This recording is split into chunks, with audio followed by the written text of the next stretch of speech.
আমেরিকার বড় বৈজ্ঞানিক কোরআনের ভুল ধরতে চেয়েছিল। দীর্ঘদিন চেষ্টা করার পর যখন কোরআনের ভুল ধরতে পারল না, আল্লাহ তাআলা কোরআনে যা বলেছেন সব সত্য, এই কথাটা তিনি যখন বুঝতে পারলেন, সঙ্গে সঙ্গে তিনি আর দেরি করেন নাই। এত বড় বৈজ্ঞানিক কোরআন রিসার্চ করতে এসে কোরআনের মায়ায় পড়ে কালিমা পড়ে মুসলমান হয়ে গেছে। الرحمن علم القرآن خلق الإنسان علمه البيان। জোরে বলুন আল্লাহু আকবার। রব্বুল আলামিন বলেন, রহমান তো তিনি, কোরআন শিক্ষা দিয়েছেন যিনি, মানুষ বানিয়েছেন তিনি, আবার বয়ানও শিক্ষা দিয়েছেন তিনি। কোরআন শিক্ষা দিয়েছেন আমাদেরকে, জোরে বলেন কে? আল্লাহ তাআলা আমাদের কোরআন শিক্ষা দিয়েছেন। কোন কোরআন আমাদেরকে শিক্ষা দিল, সেই কোরআন সম্পর্কে আমি আপনাদেরকে সুন্দর করে জানাবো। কোন কোরআন আল্লাহ তাআলা আমাদেরকে শিক্ষা দিল। আল্লাহ তাআলাকে কেউ যদি প্রশ্ন করে, কেউ যদি কোরআনকে প্রশ্ন করে, কোরআন তুমি কোথা থেকে এসেছো, তোমাকে কে পাঠালো দুনিয়ার জমিনে, তুমি কার মাধ্যমে দুনিয়ার জমিনে আসলে, কোরআন সুন্দর করে জবাব দিচ্ছেন, তানজিলুম মিম্মান খালাকাল আরদা ওয়াস সামাওয়াতিল উলা। জোরে বলুন আল্লাহু আকবার। রব্বুল আলামিন বলেছেন, পবিত্র কোরআনকে যদি আমরা জিজ্ঞেস করি, কোরআন তোমাকে কে জমিনে পাঠিয়েছে, কার মাধ্যমে তুমি এসেছো, কোরআন সুন্দর করে জবাব দিয়ে দিল, আমাকে সেই সত্তা পাঠিয়েছেন, সুমহান সত্তা পাঠিয়েছেন, যিনি এই বিশাল আসমান এবং জমিনকে তিনি সৃষ্টি করেছেন।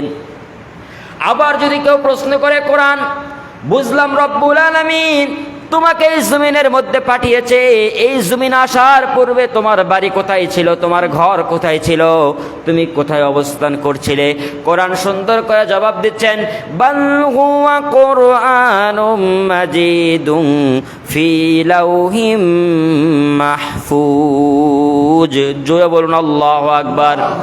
এই জমিন আসার পূর্বে রব্বুল আলামিনের সংরক্ষিত সেই তক্তা লাউহে মাহফুজের মধ্যে আমি কোরআন সংরক্ষিত ছিলাম, সেইখানে আমি অবস্থান করছিলাম।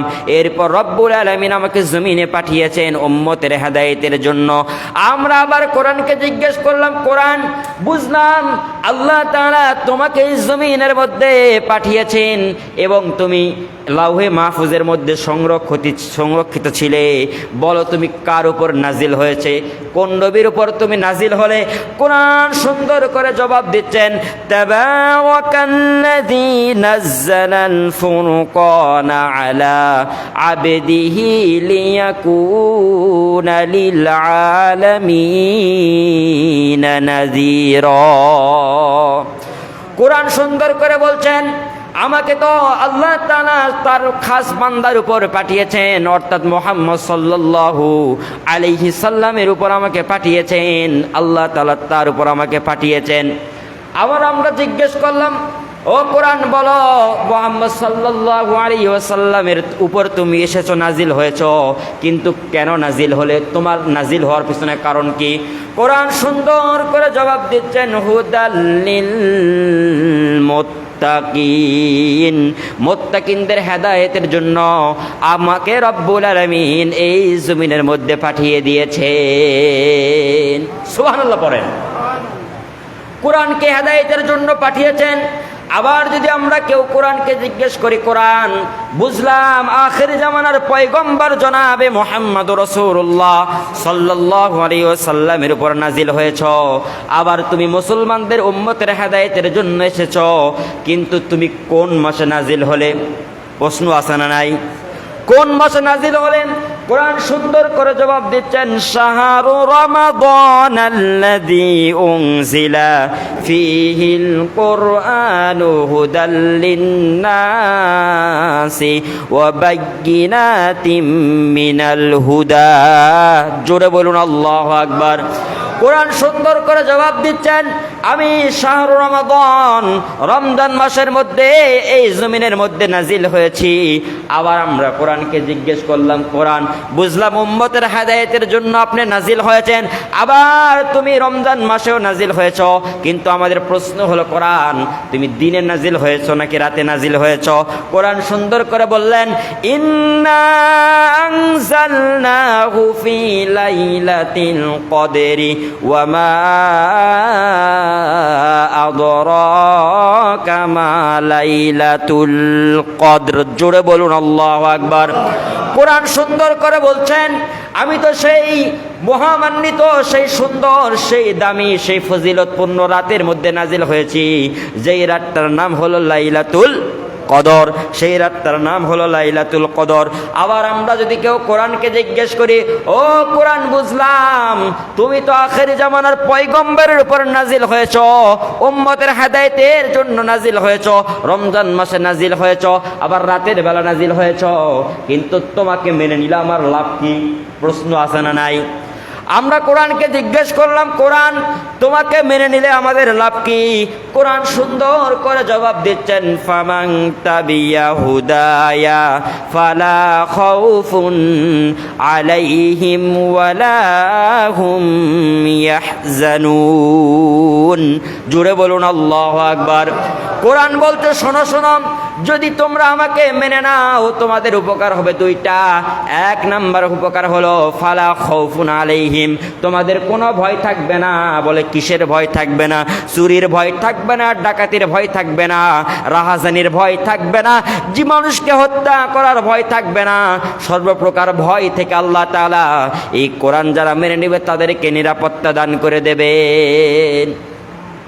আবার আমরা জিজ্ঞেস করলাম, আল্লাহ বুঝলেন না? বুঝলাম তো। আপনি বললেন ওয়ালা খাউফুন আলাইহিম, তোমাদের ভয় থাকবে না, ওয়ালা হুম ইয়াহজানুন, তোমাদের চিন্তাও থাকবে না। তাহলে চিন্তাটা থাকবে না কেন? আল্লাহ বলে, যদি কোরআনকে মেনে নাও, এই কোরআনকে যদি তোমাদের জীবনের মধ্যে লালন করো, এই কোরআন যদি তোমাদের সামাজিক জীবনে, তোমাদের পারিবারিক জীবনে, তোমাদের রাষ্ট্রীয় জীবনে যদি এই কোরআনকে লালন করো, এই কোরআনের বিধান অনুযায়ী যদি তোমাদের সমাজ থেকে নিয়ে পার্লামেন্ট পর্যন্ত আইন বাস্তবায়ন করো, তাহলে শোনো শোনো কি হবে? এই কোরআন মানার কারণে ওয়ালা হুম ইয়াহজানুন, তোমাদের চিন্তা থাকবে না, খাবারের চিন্তা থাকবে না, পোশাকের চিন্তা থাকবে না, বাসস্থানের চিন্তা থাকবে না, কোনো প্রকার চিন্তা থাকবে না। এই কোরআন যদি মেনে নাও, সব সমস্যার সমাধান রবের পক্ষ থেকে চলে আসবে। কোরআন মানা দরকার আছে না নাই? জোরে বলেন। কোরআনের মধ্যে কোনো ভুল আছে নাকি? কোনো ভুল আছে? সন্দেহ, সংশয় থাকলে ঈমান থাকবে? থাকবে? বলেন থাকবে? ঈমান থাকবে না। আমরা যখন দুনিয়াতে কোনো বই লিখি, বইয়ের মধ্যে সুন্দর করে লিখে দেয়, ও আমার পাঠক আর পাঠিকা, আমার বইয়ের মধ্যে যদি কোনো ভুল পাও আমাদেরকে অবশ্যই অবগত করবেন। পরবর্তীতে সেটার সংস্করণ করা হবে, পরবর্তীতে ভুলটা সংশোধন করা হবে।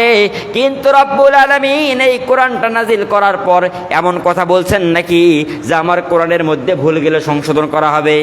বলছেন নাকি? বলে নাই। আল্লাহ তাআলা বরং পৃথিবীবাসীর উপর চ্যালেঞ্জ ছুড়ে দিয়েছেন। আল্লাহ সূরা বাকারার শুরুতেই বলেন, যালিকাল কিতাবু লা রাইবা ফীহি হুদাল লিল মুত্তাকিন। এই কিতাবের মধ্যে কোনো ভুল নাই, কোনো সন্দেহ নাই, কোনো সংশয় নাই। কোরআনের ভুল ইতিপূর্বে কেউ ধরতে পারে নাই, বর্তমানেও কেউ ধরতে পারতেছে না, ভবিষ্যতে কেউ কোনোদিন এই কোরআনের ভুল ধরতে পারবে না। বরং যারা এই কোরআনের ভুল ধরতে আসবে তাদের জীবনের সমস্ত ভুলগুলো কোরআনের আয়নায় ধরা পড়ে যাবে। ঠিক কিনা বলেন? এই জন্য কোরআনের মধ্যে কোনো ভুল নাই, কোরআনের মধ্যে কোনো সংশয় নাই। আজ থেকে 1500 বছর আগে আমার নবীজি জনাবে মুহাম্মদুর রাসূলুল্লাহ, আমরা বলছি সাল্লাল্লাহু আলাইহি ওয়াসাল্লাম, মক্কার জমিনে আল্লাহ তাআলা যখন আমার নবীকে পাঠালেন, মক্কার বিভিন্ন কাফেররা বলল কোরআন মুহাম্মদ জাদুকর, মুহাম্মদ কাফের, মুহাম্মদ জাদুকর, মুহাম্মদ গণক, মুহাম্মদ কবি, মুহাম্মদ এই কথাগুলো আমাদেরকে বানিয়ে বানিয়ে শোনায়, মুহাম্মদ তার রবের পক্ষ থেকে নয়। আল্লাহ তাআলা তাদের কথার চ্যালেঞ্জ পবিত্র কোরআনে দিয়েছেন।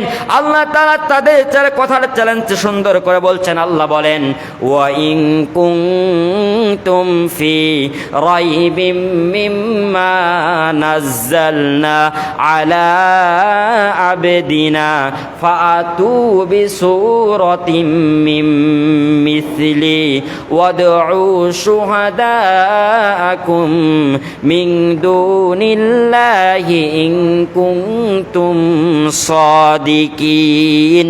জোরে বলুন আল্লাহু আকবার। আল্লাহ রাব্বুল আলামিন বলছেন, ও কাফেররা, তোমরা যারা আমার নবীকে বলো, নবী আপনি নিজ হাত দিয়ে কোরআনগুলো বানিয়েছেন, আপনার বানানো কথা, তাহলে তোমাদেরকে চ্যালেঞ্জ দিলাম মক্কার কাফেররা, শোনো শোনো, তোমরা শুধু নয়, তোমাদের সাথীদেরকে ডাকো, সবাই মিলে যদি পারো একটা সূরা বানিয়ে দেখাও। তারা পারছে নাকি বলেন? সবাই বলেন তারা পারছে। আপনারা বলবেন কেন তারা পারে নাই?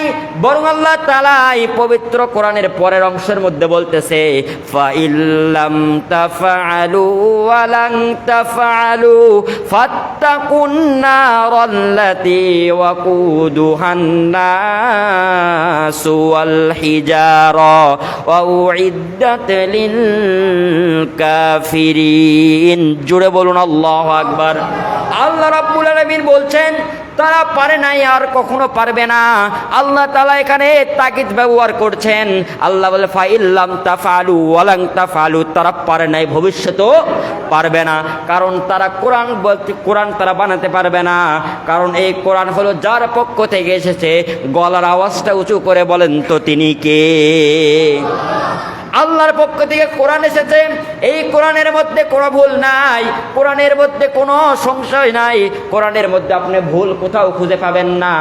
আজ থেকে 1500 বছর চলে গেছে, একটা নোক্তারও কেউ ভুল ধরতে পারে নাই, একটা জবরেরও কেউ ভুল ধরতে পারে নাই, একটা জেরেরও কেউ ভুল ধরতে পারে নাই, একটা পেশরেও কেউ ভুল ধরতে পারে নাই, একটা সাকিনেরও কেউ ভুল ধরতে পারে নাই। বরং আমেরিকার বড় বৈজ্ঞানিক কোরআনের ভুল ধরতে চেয়েছিল। দীর্ঘদিন চেষ্টা করার পর যখন কোরআনের ভুল ধরতে পারল না, আল্লাহ তাআলা কোরআনে যা বলেছেন সব সত্য, এই কথাটা তিনি যখন বুঝতে পারলেন, সঙ্গে সঙ্গে তিনি আর দেরি করেন নাই। এত বড় বৈজ্ঞানিক কোরআন রিসার্চ করতে এসে কোরআনের মায়ায় পড়ে কালিমা পড়ে মুসলমান হয়ে গেছে। এই জন্য কোরআন তো এমন একটা দামি ম্যাগনেট, কোরআনের সংস্পর্শে যারাই আসবে রব্বুল আলামিন তাদেরকে দামি বানায় দেবেন, তাদের ইজ্জত বহু গুণ বাড়িয়ে দেবেন। আপনি কোরআনের সাথে লেগেই দেখেন, আপনার মান বহু গুণ বেড়ে যাবে।